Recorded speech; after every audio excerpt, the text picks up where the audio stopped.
propaganda. Ako si Santiago Columna, 82 taong gulang, nakatira sa Lalo, Cagayan. 14 na taong gulang lamang si Tatang Agon nang dumating ang giyera at naging alila siya ng mga Hapon.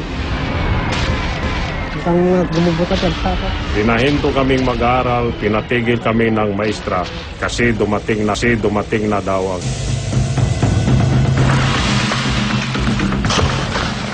Nabaybayan ba na mapandagkalig di bang bantay dito ang ibadan? Naghukay sila sa bundok ng mga kuweba nila. Noong nakanda na ang mga kuweba, nagutos ang mga Hapon. Nagpapahila daw sila ng kagamitan.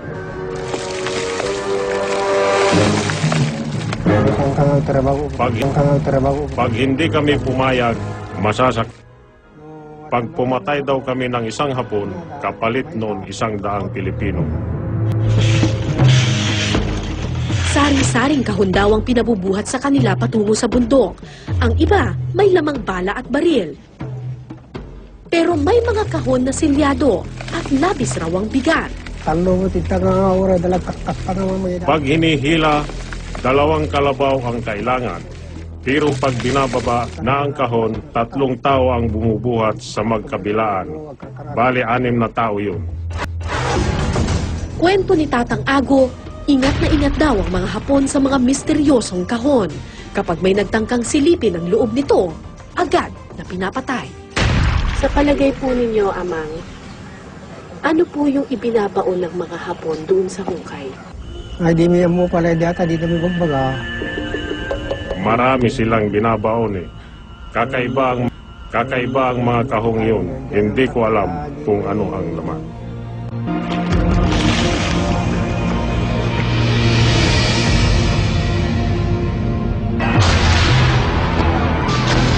Matapos ang gera noong 1945, agad nang kumalat ang kwento-kwento ukol sa mga ibinaong kahon ng mga Hapon. May mga nagsabing ginto raw ang laman ng mga ito. Mula noon, kabi-kabila na ang treasure hunting sa bayan ng Lalo. Makalipas ang mahigit 50 taon, hindi pa rin maibaon sa hukay ang kwento ng mga umano'y ginto ng mga Hapon. Sinamahan kami ni Tatang Ago sa bundok kung saan umano ibinaon ang mga misteryosong kahon. Malinaw pa rin sa kanyang alaala ang mga sandaling iyon. Isang ginto na natin. Ito. 6 na buwan nilang hinukay ang tunnel na ito. Pero imbis na ginto, mga gas mask ang kanilang natagpuan.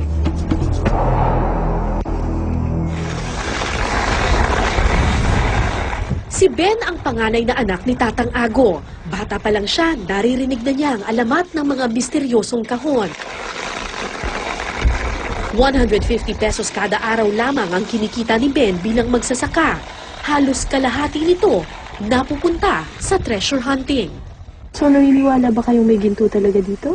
Mayroon. Naniniwala ba kayo? Kahit hindi po kami nakakita, pero sa aming paniniwala, mayroon talaga. Kaya naghuhukay din po kami. Naguhukay kayo? Opo. Kahit nalugi? Opo, kahit lugay. Malay mo matsambahan. Ayaw ipakita ni Ben ang kanyang mukha sa kamera dahil siya ay naghuhukay sa isang Saan po kayo naghukay? Mas gusto ni Ben na wala na siyang kaagaw pa kung sakaling mapasakamay daw niya ang gintong inaasam. Opo, yan po kayo dala.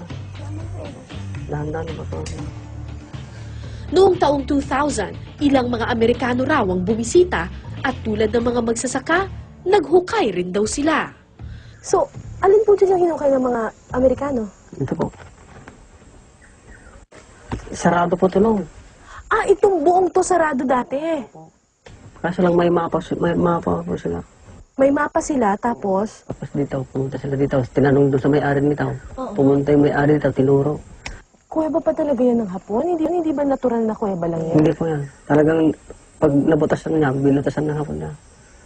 Ang nagtrabaho, Pilipino. Okay tayo doon.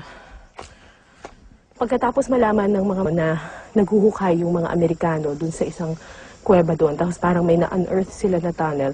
Nainganyo na yung maraming magsasaka na maghukay na rin at maghanap na rin ng mga kuweba dito. At ito yung isa na hinukay nila.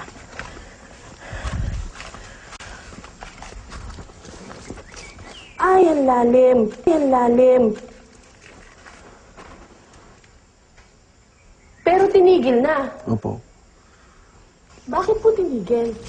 Kasi, 3 buwan hinukay? opo, matigas kasi. Ang laki siguro ng nagastos sa mga magsasaka. Siyempre naman. Mga magkano po nagastos nila kaya dyan? Mga, ang ano ko, mahigit 20. Mahigit 20. 20,000? Higanting puno ng balete ang piping saksi sa hukay ng mga magsasaka. Bumalik sa aking komentaryong nagawa ko noon ukol sa treasure hunting. Ang mga Japanese treasure maps kasi, pirming may punong nakaguhit. Tinanabunan naman. Sa gitna ng mga ugat, may butas akong naaninag. Parang may kwarto sa loob. Pero hindi mo lang natin masyado makita kasi tinubuan na ng ugat ng puno. Tabi-tabi po. Tabi-tabi. Masikip lang kasi natabunan na ng mga ugat ng balete tree. Pero pag sinilip mo dun sa loob, maluwag siya eh. Nilamo na ng ugat ang madilim na lagusan.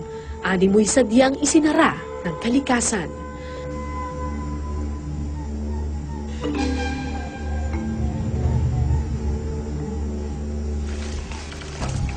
Pero di ako pinatahimik ng aking isip. Naglakad pa kami sa kagubatan. Mas maganda dito. Kasi may tanim dito. Makalipas ang kalahating oras, May tunnel nga.